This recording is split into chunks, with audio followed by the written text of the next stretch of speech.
Hi, if you like the video, please remember to subscribe.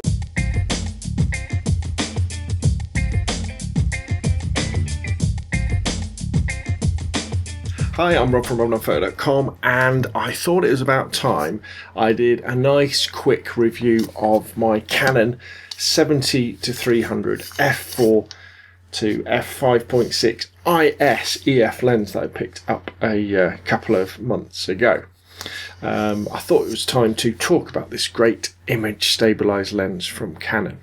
So I guess the first question is, why would you want this particular lens? Obviously, you've probably got your camera, you've probably got the kit lens, something like the 18-55 on it maybe, and you're thinking, I need more reach, I need more zoom, and you're probably looking at a few different options, something like the 55-250 IS, maybe the 70-300 non-IS version, maybe a second-hand thing. Maybe you're even looking up to something like the 70-200 f4L lens, or even further. But if you're on a budget and you're thinking, I want an IS zoom, should you buy the 70-300 IS?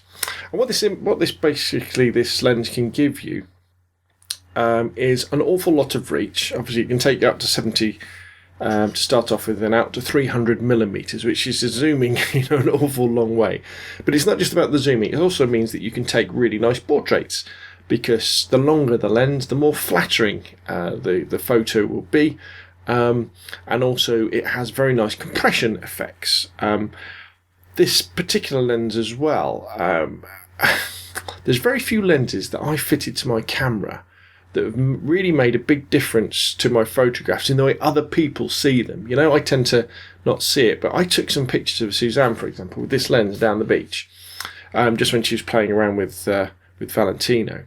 And when I actually processed the images afterwards and let her see them, she went, "Oh my, OMG, those photos look really, really good." Now, I didn't think they looked that much particularly different to photos that I'd taken with a 55-250, but she noticed the difference and she really, really liked them. She said, "Is that new lens you've got?"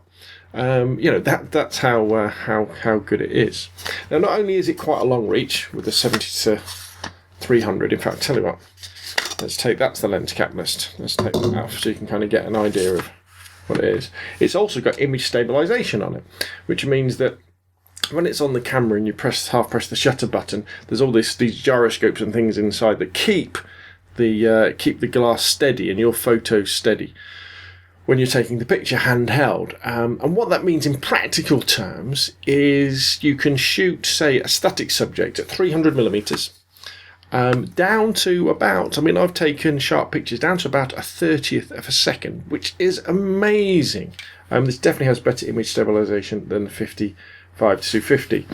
It has two image stabilizing modes. It has the normal mode for that way, but it also has a mode so that if you're panning, it doesn't try and stabilize that movement as well. So really good for sports, photography, I guess, maybe wildlife if something's running past you. The other big advantage of this is that the lens mount is an EF lens mount rather than EFS.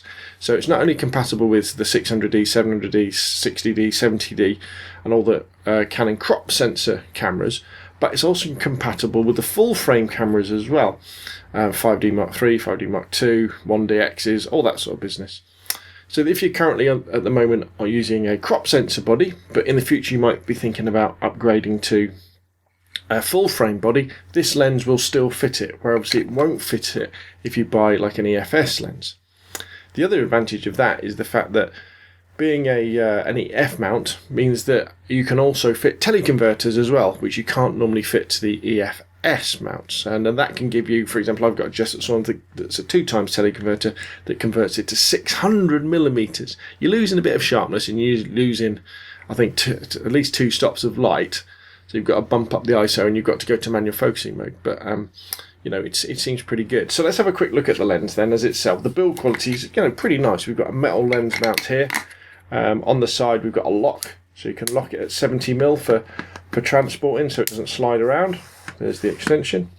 And if we turn around here, we've got the 2 image stabilization modes. And then image stabilization modes. We've got a stabilizer on or off. Obviously, with a tripod, you'll probably turn it off. And then we've got the AF and and MF, autofocus and manual focus. I've got a filter on the front just to protect the front element, and it's got a 58mm lens thread. And what we've got here is the ET65 lens, ET65B lens hood that you buy as an option extra, but again it stops glare, protects the front of your lens. You know, if you drop your camera like that, this is going to take the front and not the front of the lens, and also makes it look cool because it makes the lens look a lot bigger. The autofocus on this particular lens isn't particularly fast. I mean, it's okay, as you'd expect. It's similar to the performance of your 18 to 55 kit lens, so it's probably not the best sports or wildlife lens.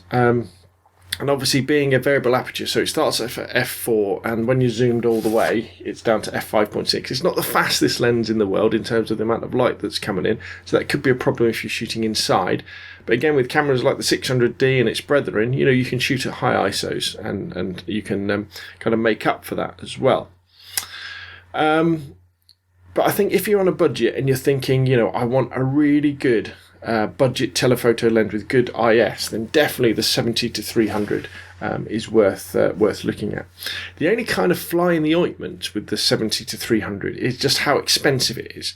So, for example, at the moment on Amazon.co.uk, it's £340, and in America on Amazon.com, it's $649.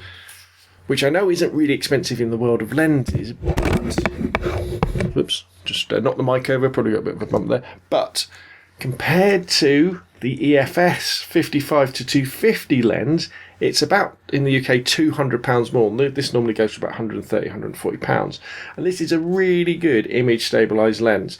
The image stabilisation isn't as good as on the 70 to 300, but it's still pretty good. It's nice and lightweight, doesn't cost the earth. And, you know, with the difference between buying one of these and buying one of these, you could get something like an auto flash and something like a 51.8 as the difference. So just bear that in mind. I mean, I'll put a link up to the comparison review I did between the 55 to 250 IS EFS lens, which only fits crop sensor bodies, and the 70 to 300 IS. And the overall image quality, there isn't really that much difference. This has better IS, has better reach, but, you know, is it worth another £200? I guess that's a question you've got to answer yourself. So, the 70 to 300 is a really nice lens, I think. It works very well. And I think if one day you think you might be upgrading to a full size sensor, not a crop sensor body, then this really is the only option, because if you get the 55 to 250, you can't use that on a full-size sensor, but with the 70 to 300 you can. So if you're on a budget and you're after an EF lens with really good image stabilization, but you don't want to reach beyond to the L glass or the like the 70 to 300, which is over £1,000, the L version, or even something like the 70 to 200 F4L version, then I think this is very, very nice indeed. Yeah, I mean, I'm glad I got mine. I was lucky I got mine very, very cheap. But as I said again, the performance isn't that much different compared to the 55 to 250. And you've got your ass. What would you rather have? Something like the 70 to 300 or something like the 55 to 250 plus a 50mm 1.8 plus something like an external flash, maybe a nice camera bag or some other accessories. So there we go. I'll put some example photos at the end of the video. If you've got any questions, please put them down below or email me scalespeeder@gmail.com. If you like the videos, hit the thumbs up. If you really like them, please subscribe, and hopefully I'll see you again soon.